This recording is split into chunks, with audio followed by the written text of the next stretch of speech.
Welcome back to Living Intentionally. I'm Holly. This episode is reflecting on food for thought.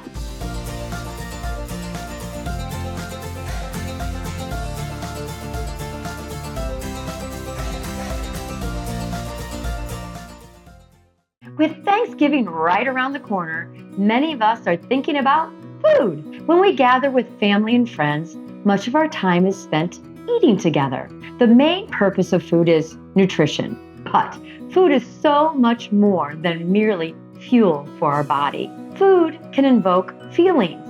Food reminds us of our childhood. Even the smells of food can bring visions of holidays and special occasions to mind. Food builds relationships and brings people together. I have 3 Thanksgiving meals this week. Each of these meals are with different groups of people, family and friends. So I intentionally thought about the food for these parties. And the food is one of the things that brings us together. Many people have signature dishes. Some people always make something new and everybody wants the recipe. And others can be counted on for the best desserts. Over 30 years ago, my husband suggested that we have his extended family over for a Thanksgiving meal the Saturday before Thanksgiving. He wanted to intentionally have family time with our extended relatives. He had 4 aunts and his mom, and the extended family all lived within driving distance. But it was difficult to gather during Thanksgiving or Christmas because of all the other family commitments. My mother-in-law, the youngest of the sisters, was really excited to have her extended family members over for this additional Thanksgiving meal. So the tradition began of having family, aunts and uncles, and cousins and in-laws over for a wonderful meal. It was a time to gather and reminisce and catch up. And our tradition grew, and my children were born and came into the fold, as did many other family members. And we look forward to getting together every year. When this tradition began, my husband and I were young. We were in our first house and we didn't have any children. My husband was a great cook and enjoyed cooking and preparing for any party, especially when hosting family. He would spend days looking at recipes and shopping, and he would spend countless hours in the kitchen.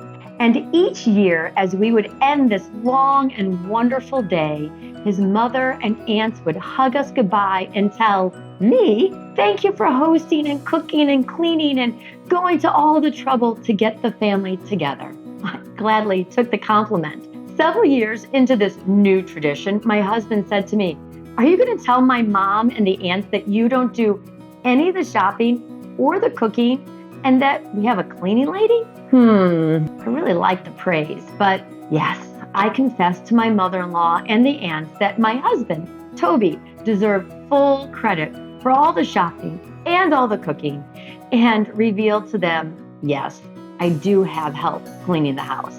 When this Thanksgiving tradition began, I was young and thought that everything had to be perfect. As I said, my husband did most of the work, but my duty was to coordinate the menu. There was no texting at the time, so everyone had to call me to RSVP and tell me what they were bringing. I kept copious notes and wrote in detail what Jell-O salad or potato, a dessert, everybody told me they were going to bring. But it never failed that on that Saturday of the gathering, several people, mainly my husband's aunts, would arrive with something completely different than what they said they were going to bring. Again, being in my 20s and a little too rigid, I was totally up in arms over this seemingly terrible situation. But what I quickly realized that it didn't matter if we had 3 mashed potatoes or no salad. The Thanksgiving meal was going to be perfect, and everyone left with a full belly and warm hearts. Over the course of these 30 years, we've lost all 4 sisters, and this past May, we lost my mother-in-law. Of course, we lost my husband and then my brother-in-law. We've lost uncles and cousins and others that we love. But we still gather. We've added spouses and many, many children, and we continue to grow and we continue to get together. As I reflected on the food and my thoughts, We all have many holiday festivities and traditions. I'm reminded of how much more than just nutrients our bodies receive during these holiday gatherings.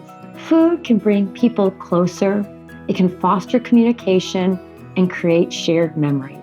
Sharing meals helps build stronger emotional bonds and promotes a sense of belonging. When you sit down to your Thanksgiving meal, let the food do the work. Let it fill your soul. Talk, share, and listen to everyone. When we're sharing a meal, we let down our guard and we laugh a little more.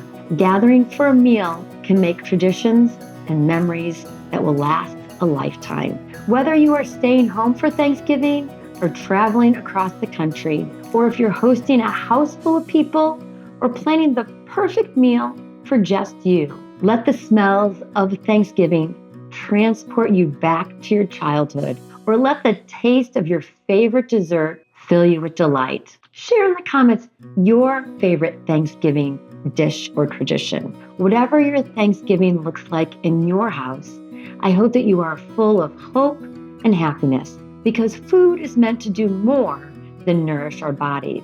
And intentionally be thankful for all you have in your life. That's all for now. I hope you're a little lighter. I hope that you have a smile on your face. And until we meet again, live your life intentionally with peace in your heart and reach for joy.